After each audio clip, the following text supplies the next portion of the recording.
Welcome to the Zandbergen Report, where wealth strategies and investment wisdom collide, featuring your distinguished host and certified financial planner, Bart Zandbergen. Welcome to the Zandbergen Report, a showcase for wealth strategies and investment wisdom that's essential for our evolving world.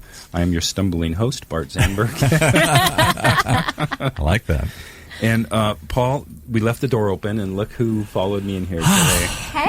You know, and I just got a little sense. I saw a little tension. Could hear some debate going down the hall. It was getting loud, and I'm wondering, the show says you're distinguished host. Maybe today it'll be your extinguished host. Could be. I think it's highly possible. We are going to approach what I think could be a highly debatable subject, and as it turns out, Letitia and I are on opposite sides of this. Not on every question. Not on every question, but some. And I couldn't guess. I don't know if the audience can either, but, you know, when you bring up the topic, you should, before you do it, let them guess which side each of you is on, because I guessed wrong. All right, so maybe someone will tweet an answer. So our topic today is 12 reasons not to listen to TV financial personalities. People like Susie Orman or Dave Ramsey or all these others that populate the airwaves everywhere or the internet, and they all got financial advice for you here. Exactly. And as Letitia and I were preparing, and I thought for sure my esteemed partner in crime, we would be aligned on such... Yeah, simpatico for sure. Yeah, exactly. And one of the personalities in particular, and she came out with a much, much different opinion.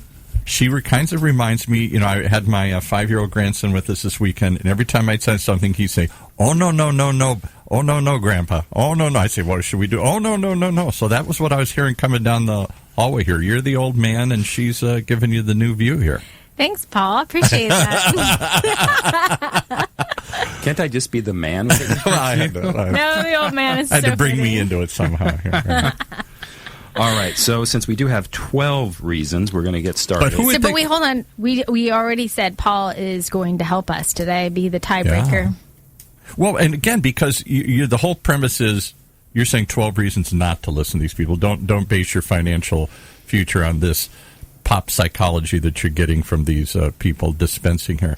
So one of you, though, disagrees with that. One of you says, yeah, don't listen to these people. And one of you says, well, maybe not so bad. So I don't know if anybody, we should have a little contest to see who would think which side each of you comes down on.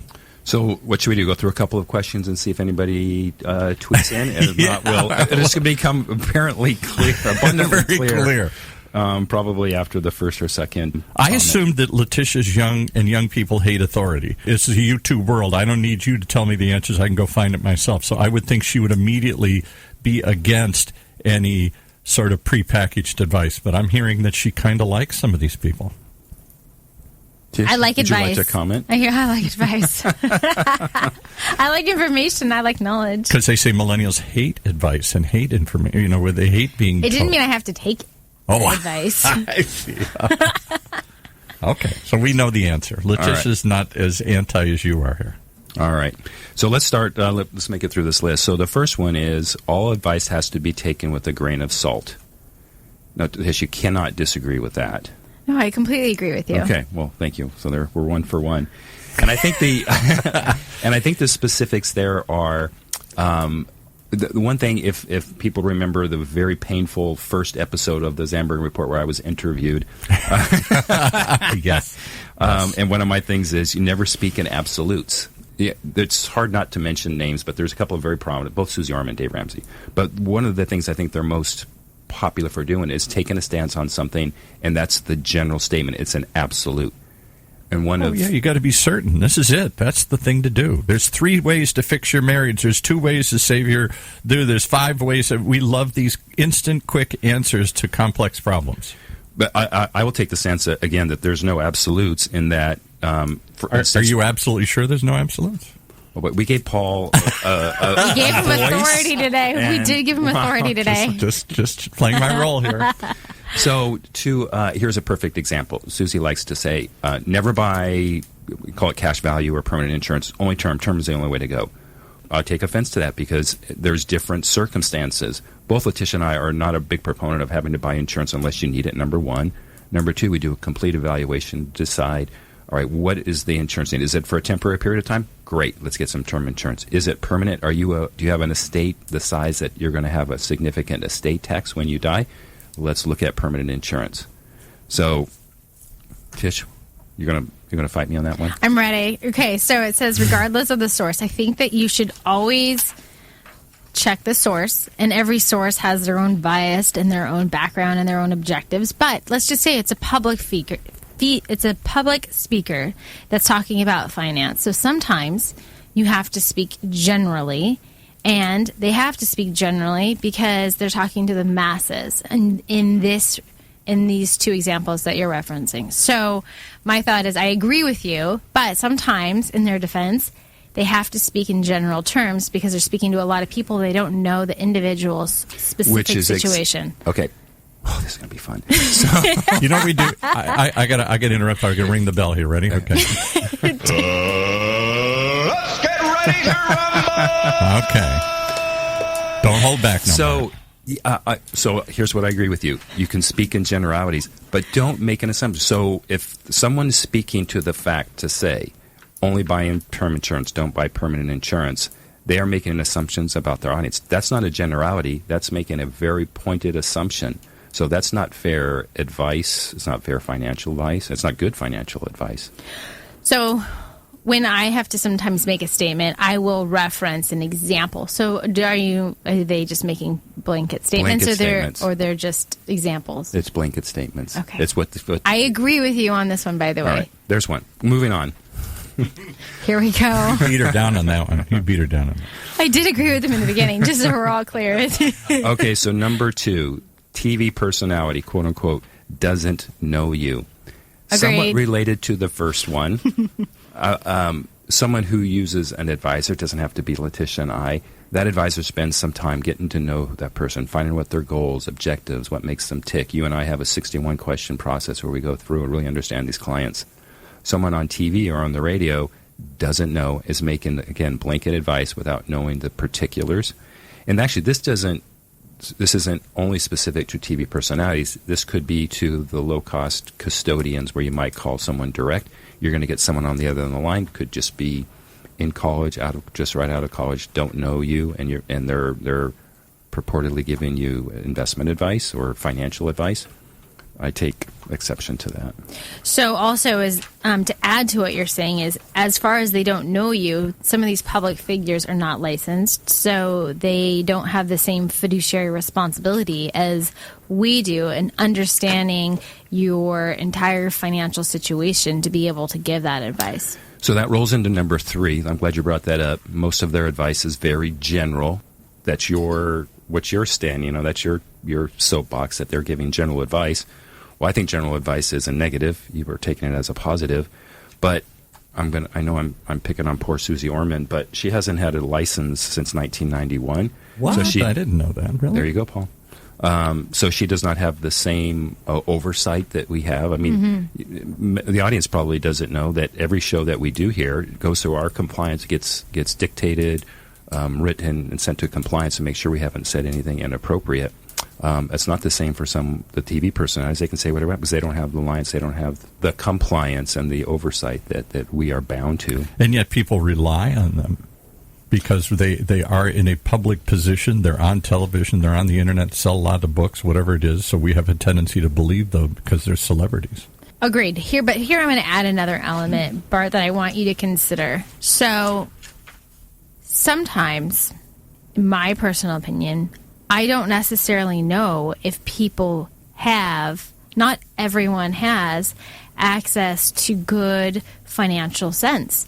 So if your parents didn't teach you, let's say good is relative, define good, but financial decision making, or what's the difference of an IRA or a Roth or a 401k, some of the basic things out there, sometimes it's good to just get some general information on what each of these different pieces are and some generalization of, hey, maybe it's a good idea to save for my 401k and not spend all my money on my first job and be able to invest in my future. So some of the general information for someone who might not have any idea for what an IRA is or a Roth is, and being able to make the general decision of which one to choose, and they're having that option in the employee enrollment meeting, they can listen to someone that's a financial figure to get some basic knowledge. So general information is, and I agree with you there, but is way different. Wait. We heard that correctly? Maybe. Yeah. You guys aren't being confrontational enough here. It sounded a lot hotter in the hallway here. So general information is a lot different than an absolute pointed statement or I'm going to call it recommendation. When someone says you only buy term insurance or you only invest in the stock market, that's just you keep on referencing two specific points over and over. I'm just saying you're saying that's the first time I brought up the stock her market. Advice general? And sometimes it needs to be general because they don't know your whole situation. Right. They're just telling definitions. You. So advice is one. So general information is one thing.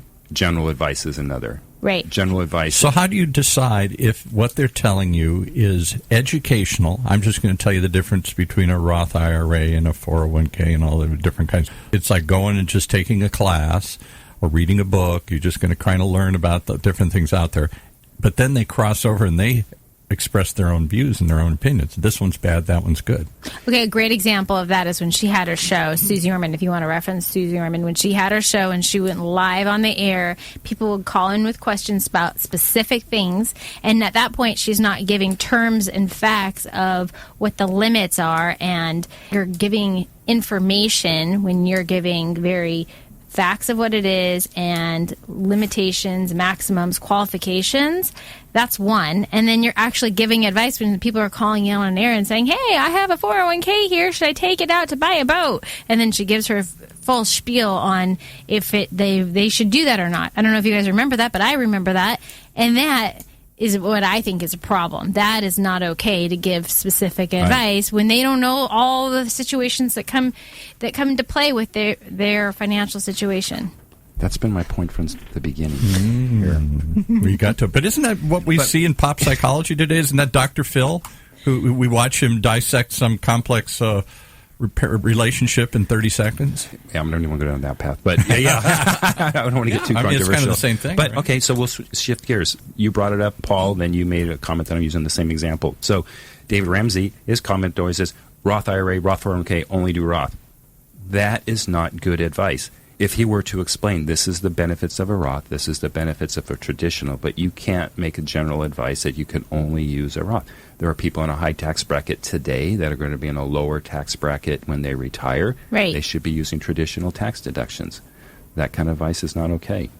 So how do they get away with it? Why are they so popular and so widely? Because they're not licensed. And why does Dr. Phil get away with it? They're not licensed. They're not professionals. It sells because people want basic information, and even if you use an example or a scenario or you give tips and tools, people like to know that from industry experts. And so they've been put on this pedestal as being an industry expert, and so more and more people buy into that philosophy and want to be able to get more and more specifics on their unique situation. Can I give you another idea? Sure.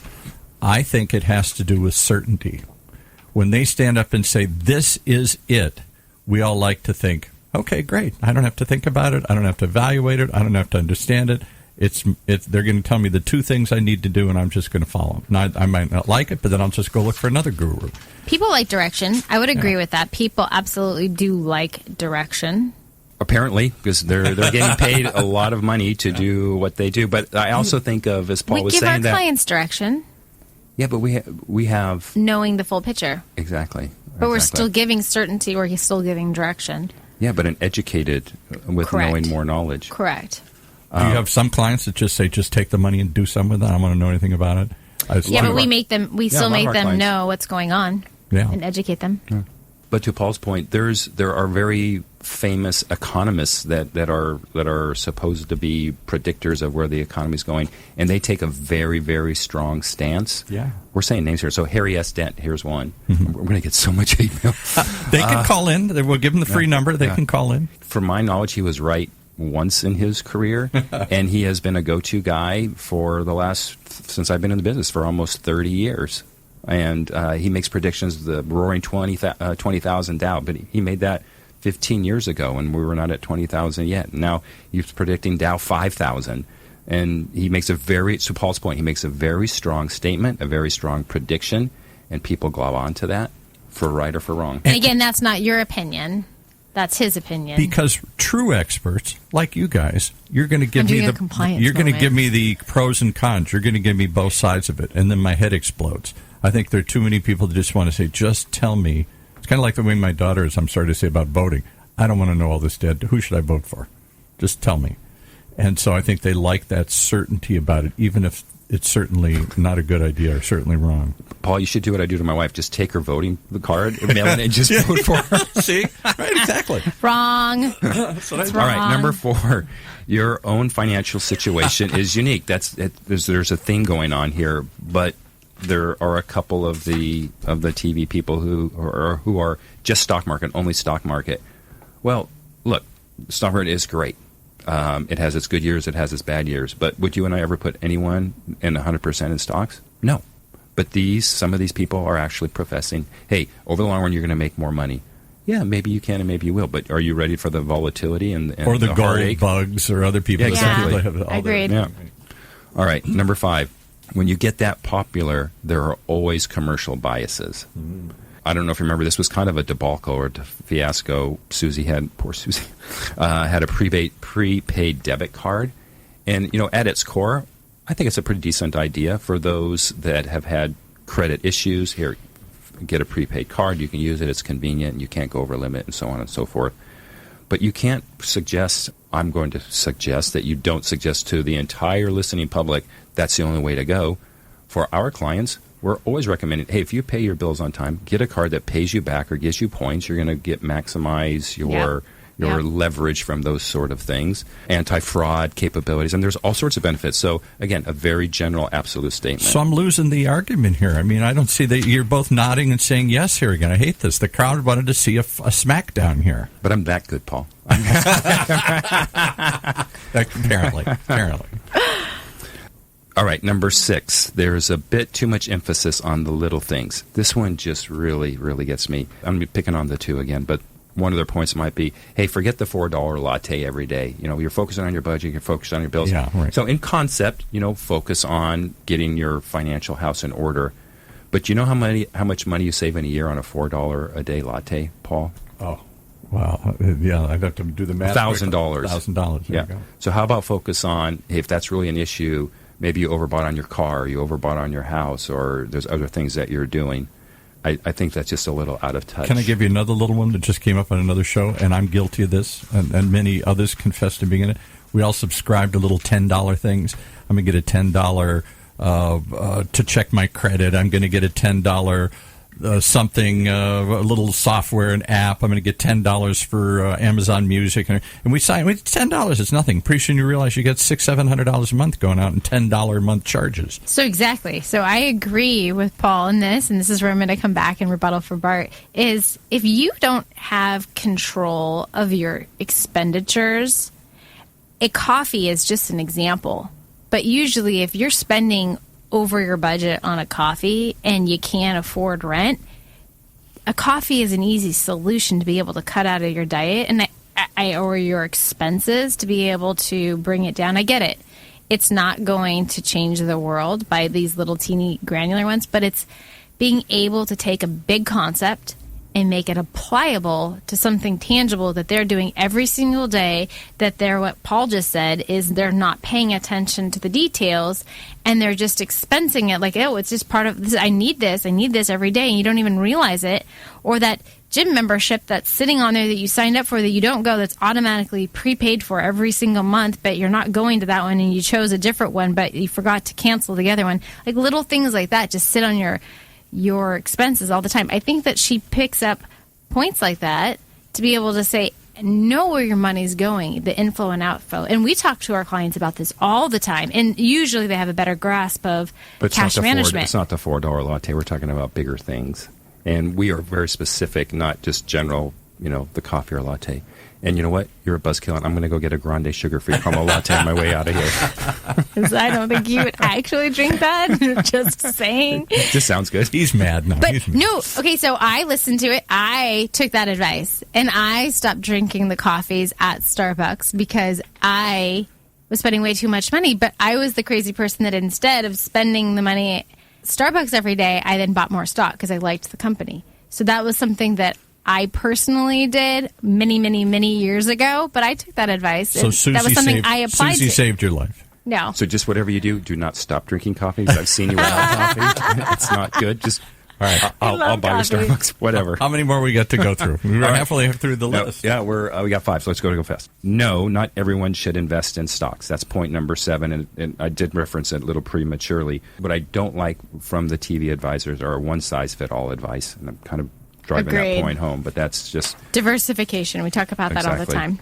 And no, everyone won't get rich in the stock market, and that's both Orman and Ramsey. That's kind of their thing, and they just seem to be such big cheerleaders. And I don't know how or why that's American. From. That's the Wall Street Journal and American Economics 101. Come on, stock market's where it's at, baby. All right, so we're on number 9. 'Cause I know we're running out of time.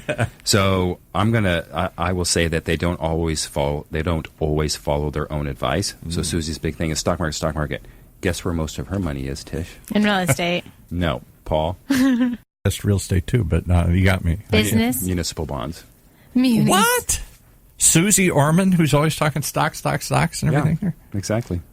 There we go. Direct your comments to... This is not going to be pass-through compliance, I can tell right now. No, I don't know. Number 10, sometimes they're not just wrong, but they're very, very wrong. And if we talk about some of the evidence that they use in the stock market, some of the recommendations during the last recession going on the stock market. Now, in the last recession, 2008, the market did recover, but it's certainly, you can't make a blanket statement to the entire population. Some are retired, some are senior citizens, to go all in on black when the market is crumbling. For someone your age, Tish, and actually, frankly, mine, I went in, but I have many years, and you have many more years than I do. So it's good advice for a part of the population, but not the entire population. And I guess that goes back to the accountability. Even if they give wrong advice, they're not licensed.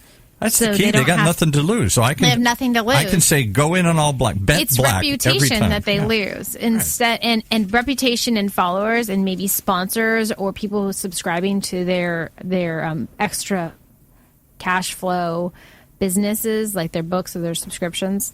That's what they lose, not their licenses or their business. And that kind of leads into this next one as well. And I can't say this about Ramsey, but I know it about Orman, that she's a millionaire, right? So her advice may not fit everyone's financial situation, or it might be different. It might be easy for her to say, hey, don't worry about getting your coffee every day because she can afford it, and it's not something that she has to go through. So I just take a look at that, find that a little...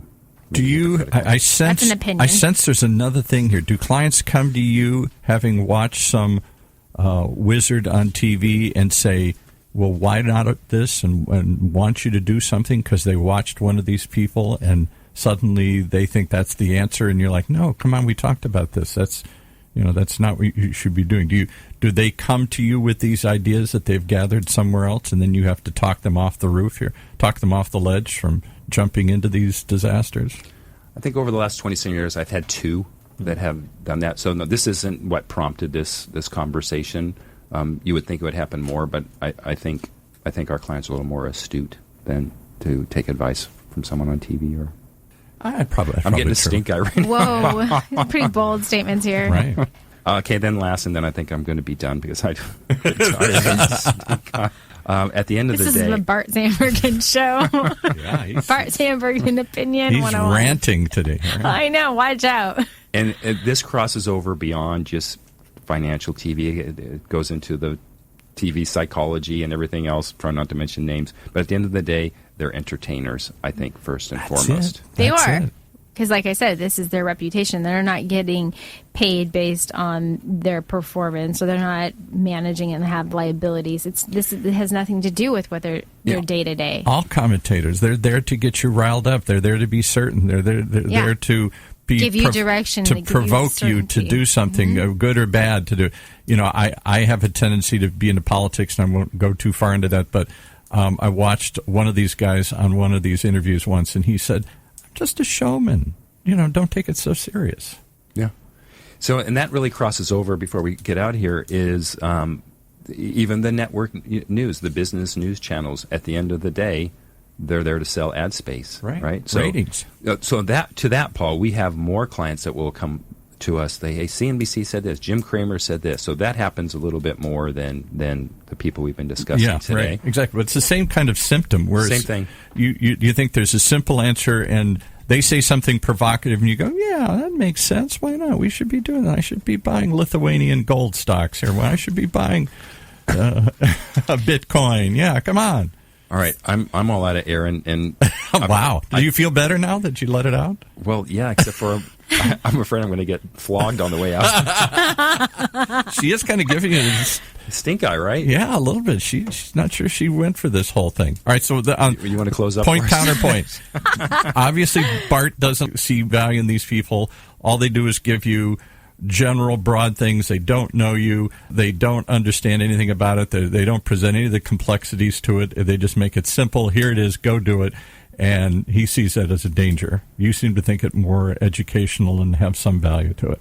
I think that when you are young and you are, or at any stage in your life, and say you have no sense of understanding of a financial direction, and you're looking for some direction, and I think it's healthy to research and to look into finding out paths for yourself, and to be aware of the different options out there to be able to find information. So if it's from someone online, or it's someone on a YouTube channel, or a podcast like what we're doing right now, or someone on TV, I feel like all of those things have some value, but I think the takeaway is you need to then take it to the next level for yourself, and to be more specific is talk to someone like us, or take it to the next level within what your needs and goals are, and know that, okay, great, this is general information, but what do I need for my specific direction so I can reach my specific goals to be able to best fit my situation. And so I know I said a bunch of times, but that's the takeaway. I think that all the information out there is information, and it's up to you to be able to organize it and then be able to figure out what direction to take next. And that could be seeing an advisor like us to help you find that path, or just being able to make sure advisors like us are giving you good information. I don't think it's a bad thing when they come to us and say, hey, what do you think of X, Y, and Z? I think that's great that they are being aware of their options. So it would be fair to say that, like the disclaimer on this show and so many others say, this is for educational purposes only. Right. Some of these people seem to go beyond that for the shock value, for the ratings, and they're not saying, I'm just going to educate you. I'm going to direct you. I'm going to give you specific ideas that you should act upon. And you like we said, you should take that as a grain of salt, and then go take it to the next level to see how that applies to your specific situation. All right. We're going to agree to disagree. That's a wrap. That's a wrap. I was trying to find some agreement here at the end here. All right. How do they agree if they want to find out more about you, and if they just have questions about this? I'm hearing this. Do you ever give just free comment to friends and family of the show here who will yes, with a question? Yes. Of course, we enjoy doing that. Yes. Because a lot of misinformation. What I object to, but I'll leave it with my takeaway, is I think it creates confusion. And confusion is either leads to inaction or it leads to wrong action. Uh-huh. And I think that's hard to sift through and sort all this out on your own. And too much of this is out there. Oh, I think it just gives you general information, and then you can make a decision. I don't think people react that way, though. I think I'm kind of with Bart. I think they take it and they act upon it without considering it too much. They trust it too quickly and act upon it too fast. Tish, you want to close this up before I give you the hook? I need my own show. She just won't let this go. She's trying to come back here. Hey. Tell everybody how to reach us. No, go ahead. I got you got this. This is your show today. Well, feel free to get either of our Instagram handles. Mine is Bart Zandbergen, or at Bart Zandbergen, and Letitia's is at Letitia Berbaum, LETITIABERBAUM. You can go to the ZandbergenReport.com. We look forward to being in the studio next week. Have a great week. Cheers.